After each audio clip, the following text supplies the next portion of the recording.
Olá, graça e paz.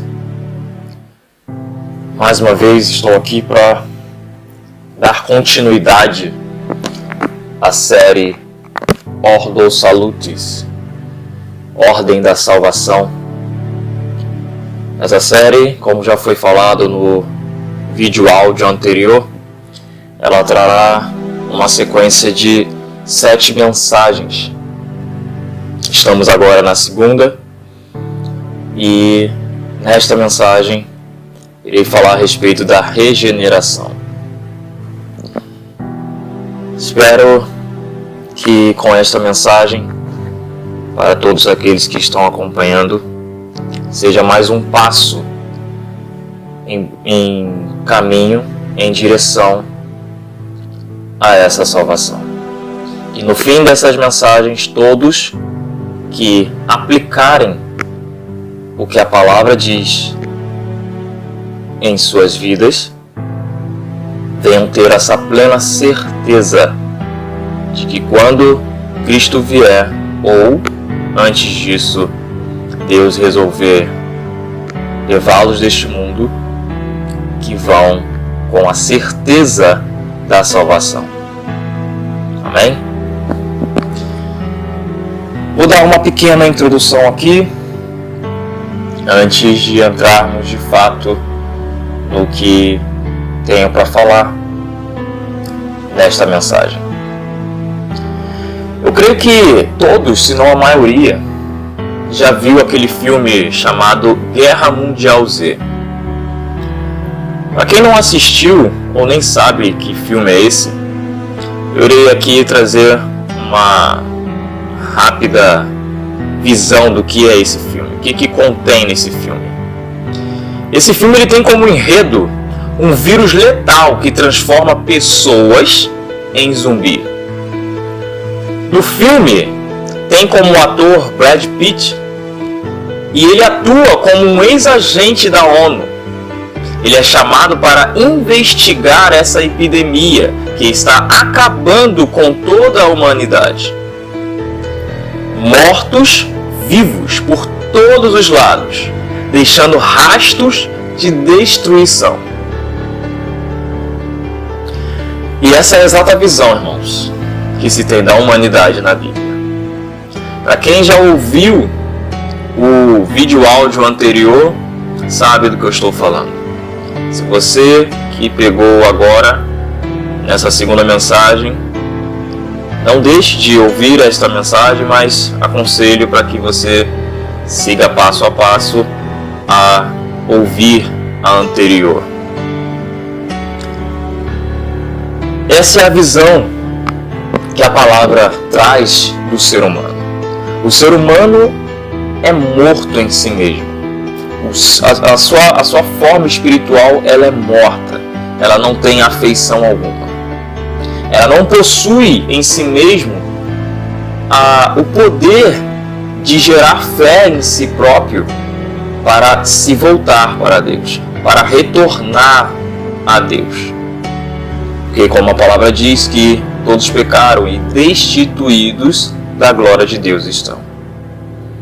Então nós não conseguimos retornar para Deus, justamente por causa dessa nossa corrupção.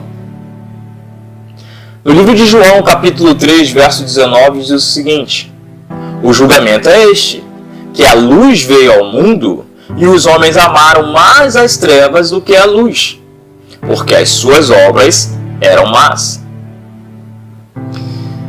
Então, com essa rejeição da luz por todos os homens, como nós somos mostrados lá no início, no livro das Origens, que nós fomos feitos em imagem e semelhança de Deus, essa imagem e semelhança de Deus que nós fomos feitos, ela foi totalmente deformada. E hoje nós estamos caídos. Aqueles que não estão em Cristo Jesus se encontram caídos. Até mesmo aqueles que ainda estão em Cristo, a sua matéria, a sua natureza é caída, sem afeição alguma, corrompida, sem identidade. Já não temos mais o desejo de nos achegar a Deus e nem mesmo querer saber quem é esse Deus. Essa é a situação da humanidade. Essa é a situação da natureza do homem. E por que isso? Não somente os descrentes, mas também os crentes, aqueles que professam ser cristãos, mas nem tudo que nós falamos a realidade confirma, os fatos confirmam. Ambos não foram ainda, muitos ainda não foram vivificados, regenerados, para que eles possam exercer uma fé segura, uma fé que a Bíblia descreve como a fé que salva, a fé salvífica. Eles ainda não foram regenerados, ainda estão mortos, como diz também o livro de Efésios capítulo 2, no verso 1. Nós somos mortos, pessoas mortas em nossos próprios delitos e pecados.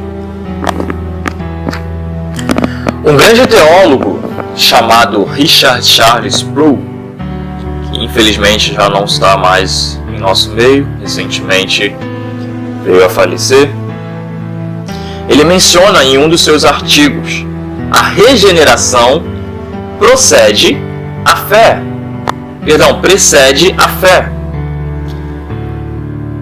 O que vem a ser isso? Ele está aqui dizendo que é impossível alguém exercer fé, praticar fé. A fé que eu estou dizendo aqui não é o fato de nós dizermos eu creio em algo ou eu sei que algo existe. Não, é a fé que salva, é a fé que liberta, é a fé que cura, é a fé que transforma, é a fé que nos leva de volta até Deus. Essa fé, ela é impossível ser exercida se acaso ela não vir anteriormente, antes dela, uma regeneração. Como que um morto, irmãos, como que um morto vai exercer fé? Como que um cego pode enxergar a grandeza de Deus, a luz de Deus? É impossível. Antes ele necessita, é necessário que os olhos dele sejam abertos. É necessário que o morto seja vivificado, resgatado de sua morte, trago de volta à vida. No livro de Tiago, capítulo 2, verso 14 ao 26, nós iremos ler a respeito desta fé, até mesmo para que todos venham se convencer de que fé, o que essa fé, para ser confirmada, necessita ter juntamente com ela. Não adianta eu dizer creio em algo, tenho fé em Deus, mas isso não vir acompanhado, como Tiago descreve aqui, pelas obras. São as obras que testificam essa fé, que provam que essa fé é verdadeira. Então vamos à leitura. Verso 14 dirá: meus irmãos, qual é o proveito se alguém disser que tem fé, mas não tiver obras? Pode acaso semelhante fé salvá-lo? Se um irmão ou uma irmã estiverem carecidos de roupa e necessitados do alimento cotidiano, e qualquer dentre vós lhes disser: ide em paz, aquecei-vos e fartai-vos, sem contudo lhes dar o necessário para o corpo, qual é o proveito disso? Assim também a fé, se não tiver obras, por si só está morta. Mas alguém dirá: tu tens fé e eu tenho obras. Mostra-me essa tua fé sem as obras, e eu com as obras te mostrarei a minha fé. Crês tu que Deus é um só? Fazes bem. Até os demônios creem e tremem. Queres, pois, ficar certo, ó homem insensato, de que a fé sem as obras é inoperante. Não foi por obras que Abraão, o nosso pai, foi justificado quando ofereceu sobre o altar o próprio filho Isaque? Vês como a fé operava juntamente com as suas obras. Com efeito, foi pelas obras que a fé se consumou. E se cumpriu a escritura, a qual diz: ora, Abraão creu em Deus, e isso lhe foi imputado para a justiça. E foi chamado amigo de Deus. Verificais que uma pessoa é justificada por obras e não por fé somente. De igual modo, não foi também justificada por obras a meretriz Raabe, quando acolheu os emissários e os fez partir por outro caminho? Porque assim como o corpo sem espírito é morto, assim também a fé sem obras é morta. Pois bem, irmãos, a partir de agora, irei procurar trazer luz a todos a respeito desse texto que foi lido agora. Que o Senhor Deus nos ajude, nos ilumine, nos conceda todo o saber necessário para nos conduzir a entender tudo o que aqui está escrito. Versos 14 e 16 ao 16. Tiago diz o seguinte, vamos reler o que ele diz. Meus irmãos, qual é o proveito?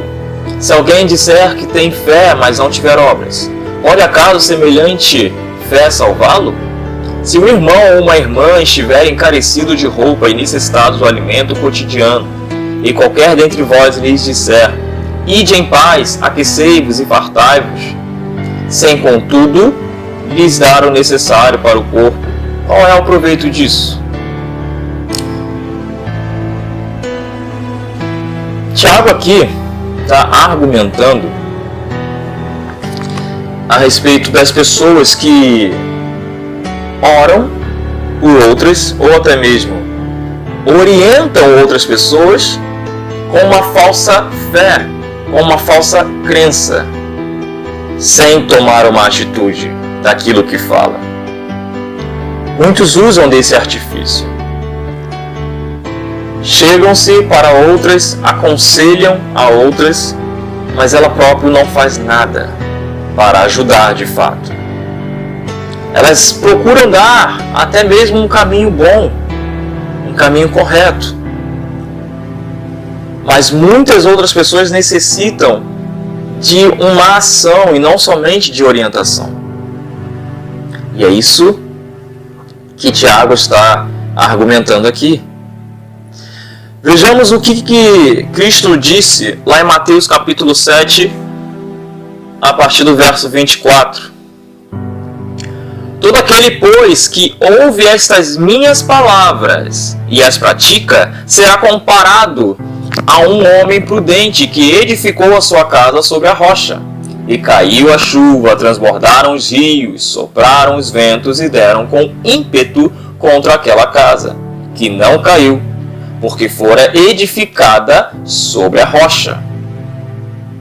Esse é o cristão sensato. Esse é o homem de Deus, ou a mulher de Deus. Aquele ou aquela que tem a fé fixada na rocha, que é Cristo. Essa pessoa, ela não fica enganada. Ela não somente orienta através da palavra, mas ela também age com aquela pessoa através da palavra. Ela vai para o joelho para orar por aquela pessoa. Ela procura chamar aquela pessoa aos cultos, ou leva a palavra até essa pessoa em sua casa. Ela faz obras. Ela não somente crê que alguém pode se converter, mas ela age para que Deus a use e converta aquela pessoa.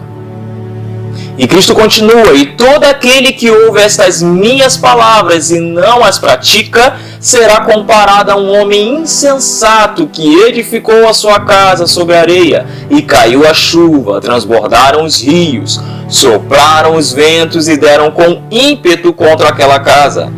E ela desabou, sendo grande a sua ruína. Esse, irmãos, é um dos motivos dos que professam simplesmente com a boca ser crentes, mas de fato não são. A sua fé não está fincada na rocha. É simplesmente uma aparência de cristão. Mas as suas obras não testificam de fato quem elas são. A primeira dificuldade que aparece, logo ela cai, logo ela sai da igreja. E o que o verso 17 diz?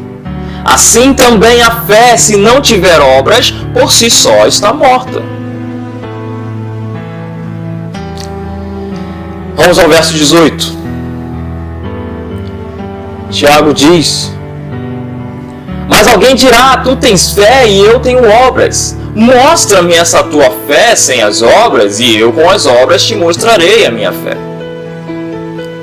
O que está escrito, irmãos? Lá em 1 Coríntios, capítulo 13, no verso 3.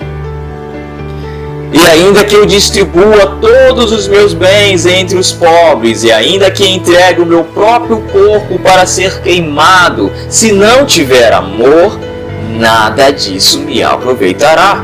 Ou seja, não adianta você dizer que ama alguém, não adianta você insistir que ama alguém, se esse amor não vier com atitudes que demonstrem esse amor. Ao mesmo tempo é a fé sem obras. Ela não existe.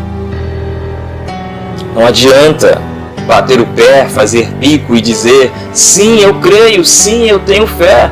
Não, você não tem. As suas obras não testificam isso que você diz.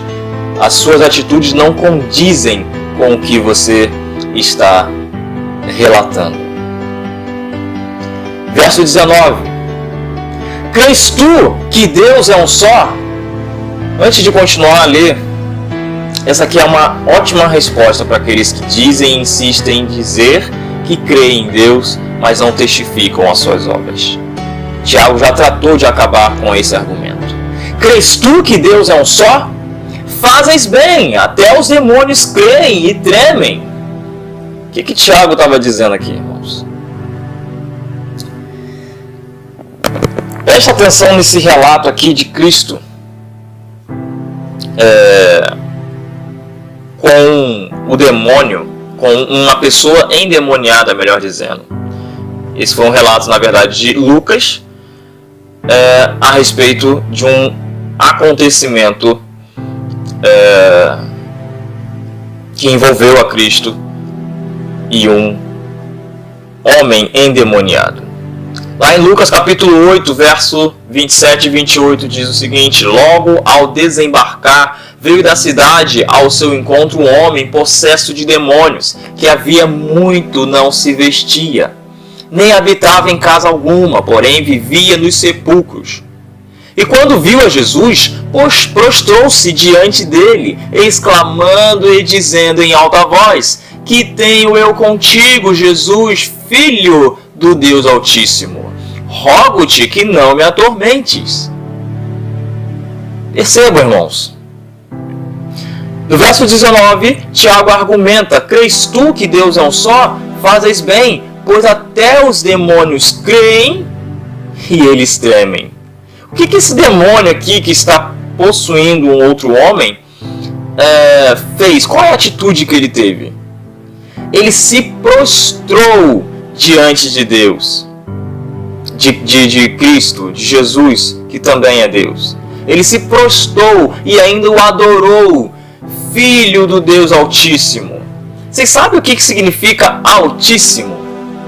Altíssimo significa exatamente aquele que está nas maiores alturas, aquele que está no seu sublime trono. Olha só o que o demônio fez. Qual foi a vez que você fez isso? Você que diz que crê, mas não testifica com as suas obras, qual foi a vez que você fez isso? A partir do verso 20, Tiago vai começar a trazer ainda mais argumentos a respeito da fé ter que vir juntamente com obras. E ele diz o seguinte: queres, pois, ficar certo, ó homem insensato, de que a fé sem as obras é inoperante? Aí ele começa a dizer, argumentando, verso 21. Não foi por obras que Abraão, o nosso pai, foi justificado quando ofereceu sobre o altar o próprio filho Isaque? Vês como a fé operava juntamente com as suas obras. Com efeito, foi pelas obras que a fé se consumou. E se cumpriu a escritura, a qual diz: ora, Abraão creu em Deus, e isso lhe foi imputado para a justiça. E foi chamado amigo de Deus. De igual modo, não foi também justificada por obras a meretriz Raabe, quando acolheu os emissários e os fez partir por outro caminho? Duas histórias distintas, irmãos, porém a mesma finalidade. As obras testificaram a fé, provaram a fé desses dois personagens, Abraão e Raabe. Todos sabem que Abraão foi chamado por Deus para que a partir dele se fizesse a nação de Israel. Todos sabem que, para provar a fé de Abraão, Deus pediu seu único filho Isaque, para que ele oferecesse em sacrifício a Deus.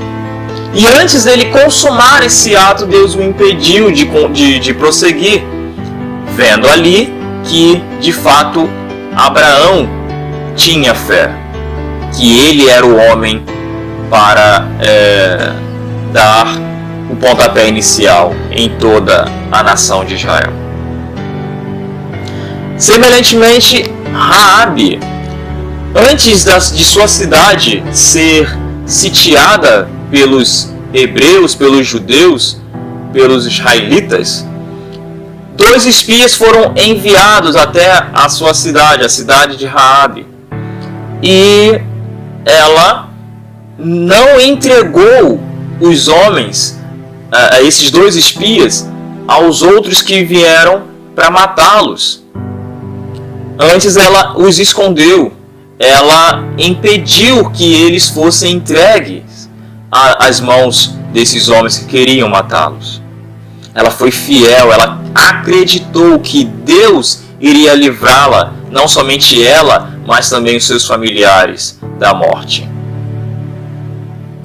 As obras, irmãos, é que testificam a nossa fé. Se você diz que tem fé, mas não testifica com as obras, logo você ainda não foi regenerado. Você necessita ser vivificado, regenerado, para que você exerça essa fé. Eu estou trazendo todos esses pontos, todos esses fatos, justamente para mostrar que você ainda não tem a fé necessária para se achegar a Deus. O fato de você muitas das vezes brigar consigo mesmo e às vezes dar na sua mente: caraca, por que eu não consigo ser tão espiritual contra o outro? Por que eu não consigo tanta clareza da palavra contra o outro? É justamente porque você ainda não foi regenerado. O verso 26 diz: porque assim como o corpo sem espírito é morto, assim também a fé sem as obras é morta. Você não pode exercer fé se não tiver essa regeneração. Você não pode exercer fé se você ainda não foi vivificado. E como que você consegue isso, irmão? Clame ao Senhor. Busque incansavelmente. Uma das soluções está aqui no livro de Lucas, capítulo 11, a partir do verso 9. Por isso vos digo: pedi e dar-se-vos-á. Buscai e achareis, batei e abrir-se-vos-á, pois todo o que pede recebe, o que busca encontra, e a quem bate, abrir-se-lhe-á. Qual dentre vós é o pai que, se o filho lhe pedir pão, lhe dará uma pedra? Ou se pedir um peixe, lhe dará em lugar de peixe uma cobra? Ou se lhe pedir um ovo, lhe dará um escorpião? Ora, se vós que sois maus sabeis dar boas dádivas aos vossos filhos, quanto mais o Pai Celestial dará o Espírito Santo àqueles que lhe o pedirem. Essa é uma das chaves, irmãos, que a Bíblia nos apresenta. O Espírito Santo é quem nos vivifica, é quem nos santifica, é quem nos traz de volta à vida. Não seja como muitos por aí são, seres humanos imediatistas, ou seja, faz uma oração simples agora e já quer que aconteça algumas horas depois ou no dia seguinte. Não, insistam em oração, perseverem em oração. E esta promessa que aqui está vai virar realidade em suas vidas. É necessário exercer fé para que você passe para o próximo ponto, para o próximo passo em caminho da salvação. Sem fé, você não pode, de forma alguma, se achegar a Deus. Que o Senhor vos abençoe e vos guarde. Que Ele ilumine a mente de cada um e conceda a fé, que é um dom de Deus.